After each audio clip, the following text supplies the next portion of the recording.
राम राम जी सभी को। और बताइए सब कैसे हैं। आशा करती हूँ सब अपने घर में अच्छे होंगे, स्वस्थ होंगे, मस्त होंगे। तो आज है हमारी प्यारी भतीजी काजल का बर्थडे।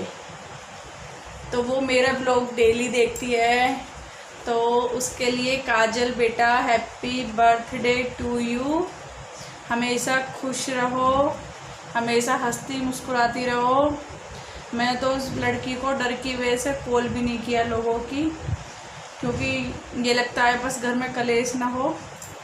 वही बच्चे जो हमारी मुझसे सास के हैं, पोती पोता जो बच्चे आ जाते थे बेचारे, अब इन्होंने आना जाना बिल्कुल बंद करा दिया। मुझे ना इतना अंदर से मन दुखी हो रहा है, बहुत ही ज़्यादा, बस पूछो ही मत। और जी आज वो कल मुझसे कह भी रही थी कि चाची कथा भी होगी और बर्थडे पार्टी भी है, तुम ज़रूर आना, दक्ष को ज़रूर भेजना।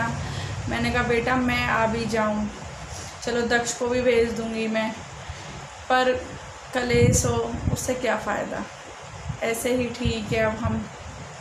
और ऊपर से कुछ मेरी भी तबीयत थोड़ी ऐसी हो रही है, फेस भी मेरा ऐसी हो गया है। वो जो मेरे दर्द हुआ था ना बैक में, मेरी बहुत बुरी हालत हो गई थी। पता है 2 दिन मम्मी आई थी इंजेक्शन लगाने, कल भी और परसों भी। कल सुबह आई थी वो 11 बजे इंजेक्शन लगाने, और परसों शाम आई थी।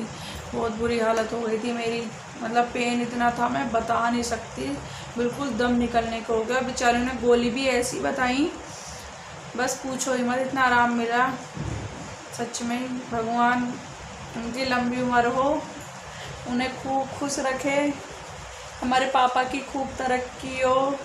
सच में बहुत दम निकलने को हो गया था, बहुत ज़्यादा हालत ख़राब हो गई थी मेरी, और अब थोड़ा आराम है। और ये देखिए हमारा बच्चा सो रहा है, दीदी सो रही है। दक्षु हमारा विसर्जन में गया अपनी अम्मा के साथ, बट उसकी अम्मा ने क्या किया, आज इसको लेके जा रही थी विसर्जन में, है ना। अरे भाई बच्चा ये ना रो रही थी, तो यहाँ से ना मंदिर तक का सब दिखता है, ढोल बज रहा था, तो ये ना रो रही थी, चिल्ला रही थी। तो मैंने दक्ष को भेजा, मैंने कहा दक्ष जा तू उसे लेके आ, बाबू को अपनी अम्मा से बोल के आ कि उसे दे के जाएंगी। अब इसी बात पर बस इसके पापा को कॉल कर दी कि मुझसे लड़की ले ली, मुझसे ये कह दिया वो कह दिया, मतलब अपनी गलती नहीं दिखती है किसी को, बस आग लगा दो कहीं भी।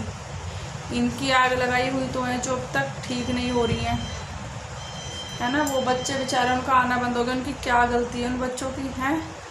इतना सपोर्ट किया उन्होंने, और मैं भी उन्हें इतना मानती हूँ। और जैसे उस दिन दर्द हो रहा था ना, तो मम्मी तो चलो इंजेक्शन लगाना है, मुझे ना खाना वाना बनाने की ज़रूरत नहीं पड़ती है। बच्चे तुरंत ही चाची हम ये ला रहे हैं वो ला रहे हैं, मतलब बेशक खाना भी मत लाओ, कुछ भी मत लाओ, बस आ भी जाओ ना, या फिर तुम वो बच्चे आ भी जाते हैं ना, तो मुझे इतना सुकून मिल जाता बहुत ज़्यादा। मतलब ये रहता मेरे पास कोई है, वरना देखो अकेली पड़ी रहती हूँ इस रूम में, बाहर रूम में, बस या किचन में या बाबू के साथ। मैंने ये सोचा है, मैंने कहा दक्ष का तो बचपन उन बच्चों ने देखा नहीं है, क्योंकि मैं गाजियाबाद रहती थी। अब इसका तो वो देख लेंगे, कहीं भी जाया करूँगी तो वहाँ छोड़ दिया करूँगी, वहाँ खेल लिया करेगी, मैं अपने बाज़ार के काम कर लिया करूँगी। पर नहीं, लोगों को बर्दाश्त ही नहीं हुआ बिल्कुल भी, और सच में बहुत इधर से उधर करती हैं, बहुत ज़्यादा है।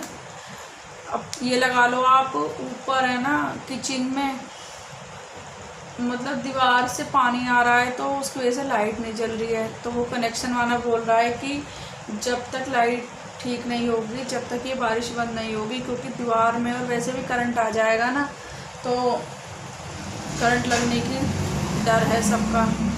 तो इसलिए अभी इसके पापा ने कराया नहीं है ठीक। वो बोले क्या फ़ायदा करंट लग जाए, कुछ दिक्कत परेशानी हो जाए, पहले बरसात का मौसम बंद होने के बाद में ही कराएंगे। तो मुझे दिन में ही खाना बना के रखना पड़ता है। अब ये लगा लो, ये व्लॉग बनाया उससे पहले मैं पढ़ रही थी, अब ये व्लॉग बना के जल्दी से अब 3-4 बजे खाना बनाऊंगी, शाम का खाना बना कर रखूँगी। अभी ये सो रही है बाबू, बस बहुत दिमाग ख़राब रहता है बेचारे। वो मुझे तो बच्चों की बहुत याद आती है, बहुत ज़्यादा है। चलिए मैं अब आपसे ना बाद में बात करूँगी, क्योंकि है ना अब मुझे खाना भी बनाना है। Bye bye.